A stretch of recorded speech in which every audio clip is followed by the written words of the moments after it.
열왕기상 8장 12절입니다. 12절부터 21절까지입니다. 오늘 읽은 이 말씀은 다윗이 이제 백성들에게 선포하는 그런 내용입니다.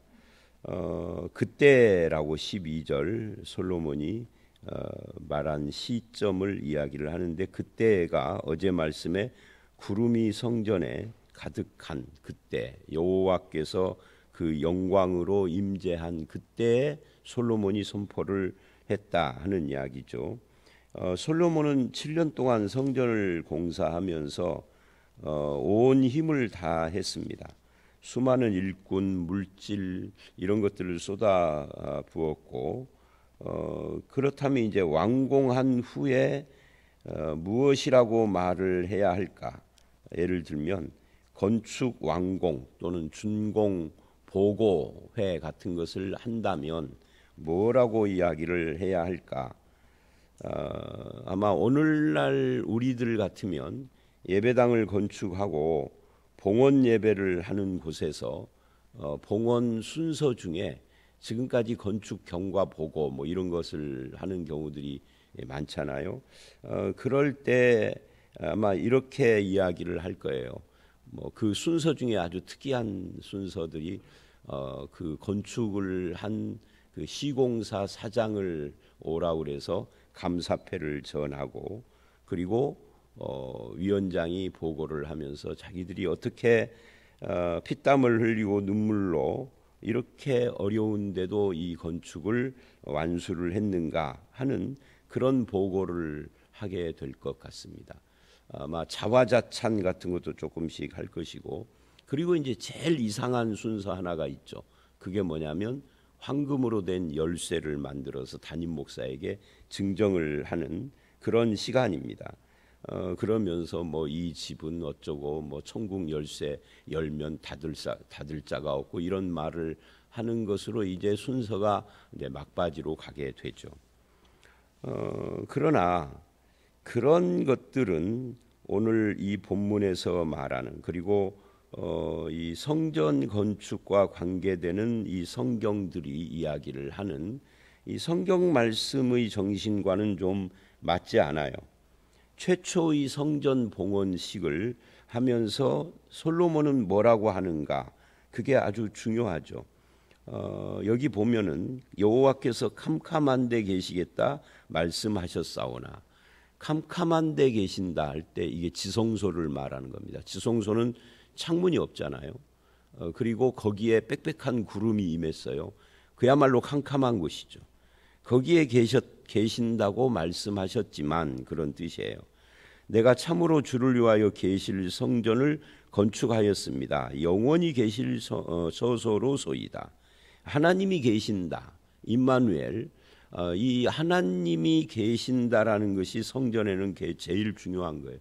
하나님이 임재하지 않는 성전은 그냥 일반 뭐 음식점 건물하고 아무 차이가 없는 그냥 건물일 뿐이죠. 그러나 하나님이 계시면은 거기가 성전이에요. 그러면 하나님은 어디 계시느냐 할 때 여기 자기가 건축한 성전에 하나님이 계시는 것처럼 그렇게 이야기를 했으나, 내일 말씀 기도를 할 때 보면은 하나님이 이 성전에 계시겠느냐? 그렇지 않다. 하나님은 하늘에 계신다.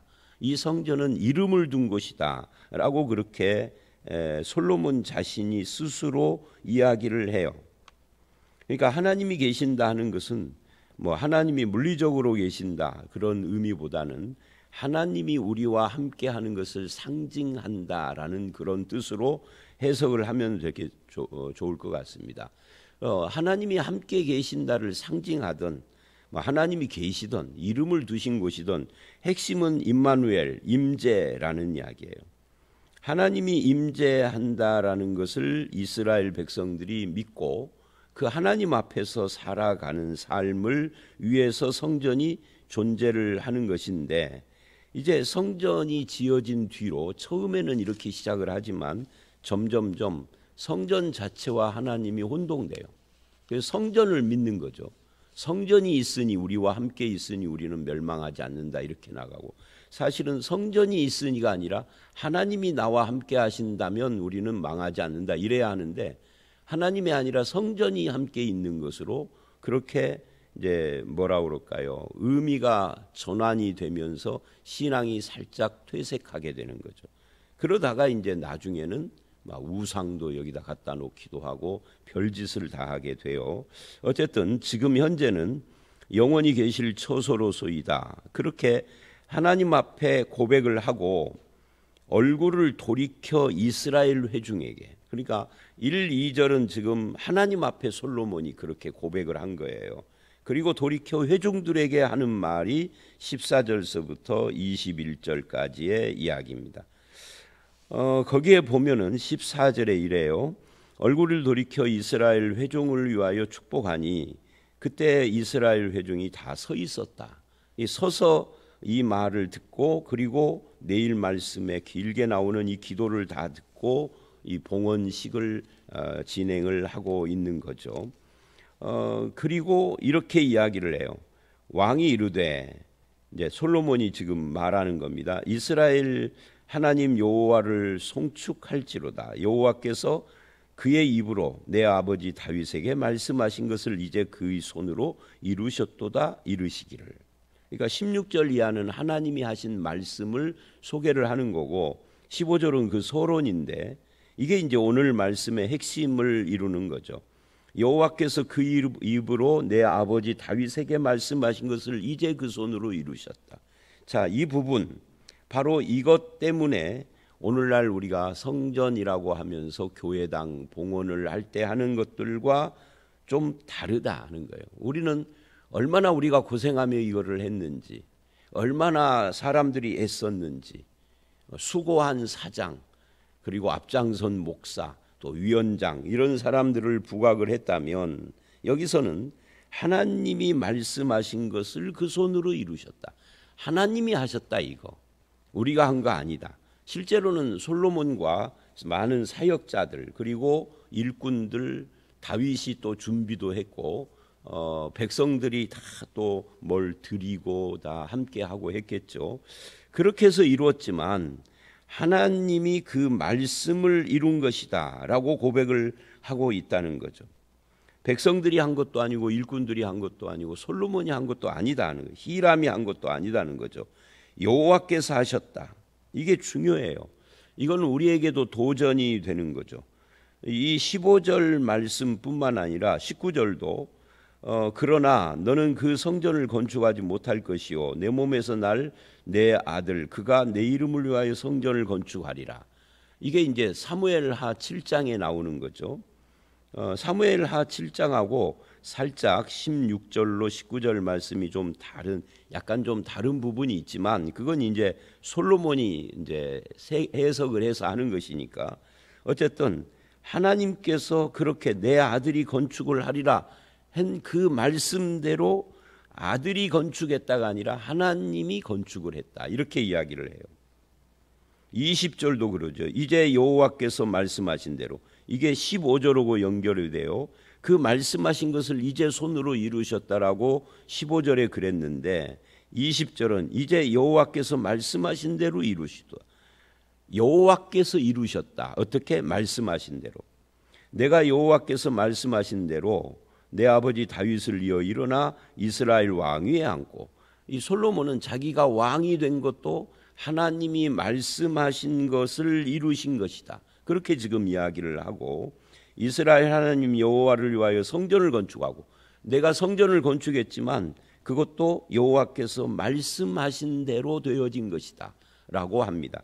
말씀하신 하나님이 그것을 이루시고 그 말씀대로 실천하셨다. 이게 이제 우리들에게 큰 도전이 되는 거죠. 우리의 삶도 하나님의 은혜다, 하나님의 역사다, 하나님이 말씀하신 것을 나를 통해서 이루시고 계시는 것이다, 이렇게 해석을 하고 고백을 하는 것이 신자입니다. 그렇다고 하나님이 하신다, 하나님이 말씀하신 대로 이루신다 해서 인간들이 게으르거나 충성하지 않거나 헌신을 하지 않는 것은 아니에요. 충성하고 헌신하고 온 몸과 마음을 다 하지만 고백이 그렇다는 거예요. 우리의 신앙의 초점이 하나님께 맞춰진다. 그런 이야기예요. 우리는 별것도 아닌 것을 이루고도 은근히 자기를 과시하고 칭찬하며 남이 인정해 주기를 기대하고, 그러다가 남들이 인정을 좀 덜하거나 안 하는 것 같으면은 실족하죠. 상처받고 삐뚤어지고 불평하고 토라지죠. 가끔 저는 그런 생각을 해요. 참 행복한 목회자가 되려면 뭐가 필요한가? 하나님의 은혜도 필요하고 뭐 여러 가지가 필요한데 그 중에 하나가요, 잘 안 토라지는 성도를 만나는 거예요. 진짜 여러분 생각보다, 여러분은 목사가 아니니까 잘 모르세요. 진짜 토라지기를 좋아하는 잘하는 성도들이 너무 많아요. 삐쟁이들이 진짜 너무너무 많아요. 나이하고 상관없어. 20살, 30살짜리도 삐지고 60, 70살짜리도 삐지고. 토라지는, 잘 안 토라지는 성도가 그리운 거죠. 목회자에게 정말 그건 축복인 것 같아요. 지간해서는 안 토라지는 사람이 교인들로 있다라는 거. 정말 힘든 거거든요. 사람이 토라지면. 근데 이게요, 예수 믿는 사람은 한번 토라지면 잘 안 돌아서요. 돌아서서 이해했다 하지만 마음속에는 언젠가 또 뭐가 주어지면 더 크게 토라질 준비가 되어 있는 거죠. 기독교는 당장 여기서 내가 뭐 칭찬을 받고 복받고 평가를 받아서 잘했다 박수를 받고 그런 종교가 아닙니다. 우리를 평가하시고 최종적으로 그걸 승인하시고 하시는 분은 하나님이십니다.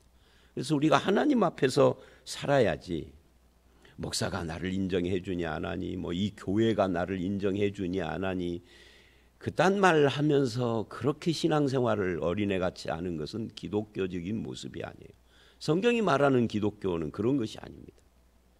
하나님 앞에서 자기를 바라보고 내가 하나님 앞에서 최선을 다하고 평가도 하나님 앞에 받는 겁니다. 물론 그렇다고 해서 그러면 인간들은 그냥 뭐 아무리 잘해도 칭찬도 하지 말아라, 이 말은 아니에요.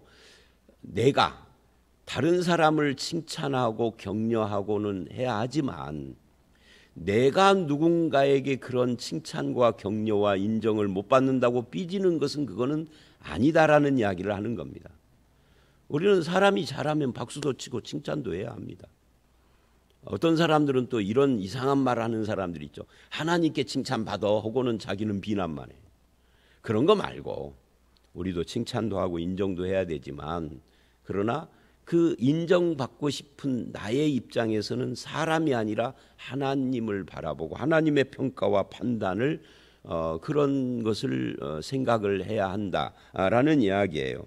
그래서 말씀하신 대로 그분이 손으로 이루시고 말씀하신 대로 나를 통해서 이루셨다, 하나님이 하셨다를 이렇게 지금 계속해서 고백을 하고 있는 이 모습, 귀한 것이다라고 생각을 합니다. 16절서부터 19절을 보면, 이제 저는 15절, 19, 20절 이렇게 건너뛰면서 오늘 본문의 핵심인 여호와께서 말씀하신 대로 그 손으로 이루셨다, 이걸 말한 거고요. 16절 보십시오. 내가 내 백성 이스라엘을 애굽에서 인도하여 낸 날부터, 하나님께서 이루시기를, 하나님께서 이렇게 말씀했다는 거죠. 내 이름을 둘만한 집을 건축하기 위하여 이스라엘 모든 지파 가운데서 아무 성읍도 택하지 아니하고 다만 다윗을 택하여 이스라엘을 다스리게 하였노라. 그러니까 이 말씀은 다윗에게 한 말씀하고 약간 좀 다르기는 해요. 전체적인 뉘앙스는 같아도. 그러니까 내가 다윗에게 이랬죠. 사무엘하 7장에 내가 너희들에게 언제 내 집 건축해 달라고 한 적이 있느냐? 내가 너희를 애굽에서 이끌어내고 내가 너를 그 양을 따르는 목자의 자리에서 왕으로 세우고 내가 너를 위하여 집을 짓고 뭐 이런 이야기를 하셨죠. 근데 그거를 아마 솔로몬식으로 이렇게 재해석을 해서 말하는 것 같아요. 그래서 내 아버지 다윗이 이스라엘 하나님 여호와 이름을 위하여 성전을 건축할 마음이 있었더니, 이것도 사무엘하 7장에 다윗이 나단에게 한 것을 말하고 있는 거죠. 여호와께서 내 아버지 다윗에게 네가 내 이름을 위하여 성전을 건축할 마음이 있으니 이 마음이 내게 있는 것이 좋도다. 사실은 하나님은 이렇게 말하지는 않았어요. 내가 언제 집 지어달라고 했느냐 하고 약간 좀 따지듯이 말씀을 했죠. 근데 이제 솔로몬이 요거를 자기식으로 이해를 한 거예요. 성전을 건축할 마음이 있는 것이 너에게 좋다. 그러니까 다윗에게 성전 건축을 허락은 하지 않았지만 그 아들이 성전 건축하도록 한 거 아니냐라는 그 솔로몬의 해석이겠죠. 그렇게 해서 지금 자기가 성전을 건축하게 됐다는 이야기를 지금 하고 있는 겁니다. 그리고 이제 20절 성전을 건축했다라고 말을 한 뒤에 자기가 왕 위에 앉은 것도 하나님의 말씀대로 됐다. 말씀하신 대로 이루셨다 한 뒤에 21절 내가 또 그곳에 우리 조상들을 애굽 땅에서 인도하여 내실 때 그들과 세우신 바 여호와의 언약을 넣은 궤를 위하여 한 초소를 설치하였노라. 성전 건축을 이렇게 이야기를 해요. 근데 여기서 우리가 주목해야 할 것이 있어요. 그건 뭐냐면 성전 전체를 놓고 볼 때 성전에는 여러 가지가 있잖아요. 뜰도 있고 뜰도 뭐 다 나눠져 있어요. 제사장의 뜰, 유대인 이스라엘의 뜰, 이방인의 뜰 뭐 이렇게 다 나눠져 있어요. 그러니까 굉장히 좀 그 뜰까지 포함하면 꽤 넓죠. 거기에다가 맨 꼭대기에 이제 성전을 건축을 하고 또 황금으로 성소와 지성소로 나누고 그리고 이 성전 건물 밖에도 이제 뭐 기둥이라든지 뭐 건물 밖이라면 건물 안에 야긴과 보아스가 있었죠. 그리고 뭐 또 물두멍이나 바다 같은 것도 오고 다 했는데 무슨 말이냐면 그 모든 것들 거기에 수많은 놋과 금으로 된 기구들도 있고 다 있는데 무슨 다락방 같은 것들도 있고 다 있는데 그런 것 싹 빼버리고 성전의 가장 중요한 핵심을 지금 말하는 겁니다. 그게 뭐예요? 그게 언약궤예요. 언약을 넣은 궤, 이게 핵심이다 하는 거예요. 내가 언약을 위한 궤를 위한 처소를 설치했다. 성전의 핵심은 언약궤에 있다 하는 것을 말하고 있는 거예요. 이 언약궤와 그 위에 속죄소 뚜껑 그룹 사이에 계신 하나님, 지금 이것을 뭐 그렇게 구구하게 설명하면 기니까 그냥 언약을 넣은 궤 이렇게 설명을 한 겁니다. 이 언약을 넣은 궤 할 때 궤는 언약궤고요. 언약을 넣어냈으니까 언약을 넣었어요. 뭘 언약을 넣었다는 게 뭐죠? 그게 십계명의 두 돌판인 거죠. 만나 항아리나 쌍난 지팡이가 있지만 그거는 어디로 갔는지 말을 않고요. 그러니까 십계명을 우리가 이야기를 할 때는 그게 언약이다. 하나님의 언약의 말씀이다. 어떤 언약의 말씀이죠? 너는 나 외에 다른 신을 두지 말라부터 시작해서 10가지인데 그것은 왜 주신 거냐면 이스라엘과 하나님이 언약의 관계다를 그걸 통하여서 보여주는 거죠. 그래서 언약 관계의 백성은 어떻게 살아야 되느냐라고 할 때 일단 다른 신을 두지 말아라. 이걸 우리식으로 이해를 한다면 너는 나 말고 다른 남편을 두지 말아라. 일주일에 한 번은 꼭 나를 만나러 와야 하고 이런 이야기를 하는 거죠. 그리고 너희들끼리 사이좋게 지내야 되는데 부모는 공경하고 이웃의 아내는 탐내지 말고 도적질하지 말고 살인하지 말고 이런 이야기를 하는 거예요. 그러니까 이게 언약을 넣은 궤를 둘 성소를 설치한 거예요. 그게 성전의 의미예요. 성전에 수많은 것들이 있어도 그거 다 이거 언약을 넣은 궤를 위한 것일 뿐인 거죠. 자, 그러면 이것이 이제 신약이 오면은 우리에게는 성전도 건물로서는 없고 우리들이 성전이 됐으니까 예수님이 성전이고 우리가 성전이 됐으니까 우리에게는 무슨 언약궤라는 것이 있는 것도 아니고 그 안에 뭐 십계명의 두 돌판이 있는 것도 아니에요. 그 대신에 이 모든 것들은 예수 그리스도가 우리와 함께 하는 것으로 다 축약이 돼서 성취가 돼가지고 우리에게 있는 거죠. 그러나 이해를 할 때는 우리가 예수를 믿고 하나님의 백성이 됐다는 것은 하나님과의 언약의 관계 속에 들어온 것이다. 그 이제 새 언약이신 예수 그리스도. 그러니까 아브라함 언약, 모세 언약, 다윗 언약, 그리고 구약의 마지막 언약이 새 언약인데 새 언약은 미래에 대한 예고잖아요. 새 언약의 날이 올 것이라는 거잖아요. 그게 예수님이 오신 거예요. 신천지 이만희는 자기가 와서 예수님은 구약의 언약을 이루시고 예수님이 새로운 언약을 또 주셨는데 자기다라고 그런 말도 안 되는 웃기는 짬뽕 같은 이야기를 하지만 그건 이제 무식한 이야기고, 근데 거기에 넘어가는 교인들이 그렇게 많은 거예요. 교회에서 성경을 안 가르친 거죠. 다시 이 새 언약은 뭐냐면 아브라함 언약, 모세 언약, 다윗 언약, 그리고 이 언약, 구약의 언약들이 다 새 언약에 집중이 돼가지고 거기서 이루어지는 건데 이게 예수님을 말하는 거다. 새 언약은 왜 새자냐면은 예수님이 새 언약을 주는 게 아니라 예수님이라는 언약이 새로운 언약이다 그 말이죠. 구약의 모든 언약이 통합되는 것이에요. 그래서 예수 그리스도가 오셔서는 이제 더 이상 언약궤가 필요 없고 성전이 필요 없고 예수님 자신이 성전이시니까, 예수님 자신이 임마누엘이시니까 언약궤 위에 그룹 사이에 거하시는 그런 하나님을 상징하는 조각이 필요가 없죠. 조각이 아니라 실물이 오셨는데, 그리고 그 실물이 어디 계세요? 하늘 보좌 우편에 앉아 계시지만 우리와 함께 내 안에 계신다. 그게 성령님이죠. 그래서 여기서 이제 신학이 다 정리가 되는 거예요. 성령님이 안 계신 자는 성도가 아니에요. 뭐 당연한 이야기인데 그걸 뭐 그렇게 애써 강조하느냐? 아니요. 한국교회 교인들은 이걸 당연한 걸로 여기지 않고 성령 또 받으라라고 하니까, 성령 또 받으라고 하면 지금까지 수십 년 예수 믿어서 장로가 되고 권사가 되고 목사 집사가 된 그건 다 가짜라는 거예요. 뭐예요? 그러니까 예수를 영접한 것이 분명하다면 그 안에는 성령이 내주하시는 거거든요. 성령이 내주하지 않으면 구원받은 사람이 아니에요.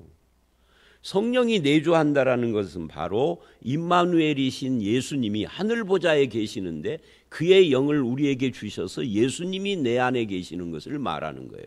그래서 너희가 하나님의 성전이다, 성령이 너희 안에 계시는 것을 알지 못하느냐? 너희는 값주고 사신 자다. 무슨 값? 예수 그리스도의 십자가에 슬리신 피값을 주고 산 그리스도의 것임을 성령께서 내 안에 계심으로 그거를 증명을 하는 것이다. 그래서 오늘 우리는 언약궤가 필요하고 성전이 필요한 것이에요. 나 자신이 성전이 되고 예수 그리스도의 영이 나와 함께 하신 것이다.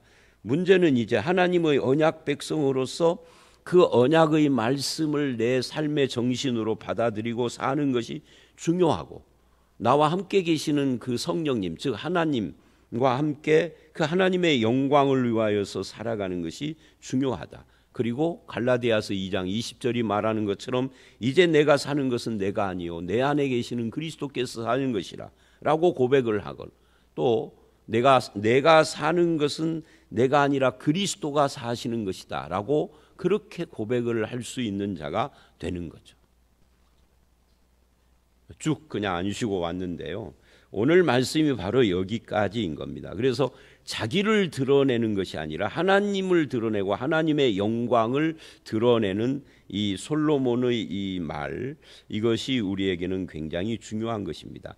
하나님의 영광을 기꺼이 드러내고 자기는 둘째 자리로 내려앉는 거기에 하나님이 우리와 함께 하시고 하나님이 우리에게 힘과 능력을 주시고 은혜를 주셔서 하나님과 함께 동행하는 삶을 살게 하는, 그래서 그런 하나님과 동행자, 하나님의 영광을 드러내는 자, 하나님의 언약의 말씀대로 살아가는 그런, 이 말씀대로 이루신 하나님이 내 안에서도 그 언약의 말씀대로 이루어 가시는 일에 내가 쓰임받는 그런 저와 여러분들이 다 되시기를 주의 이름으로 축원합니다. 함께 기도하겠습니다.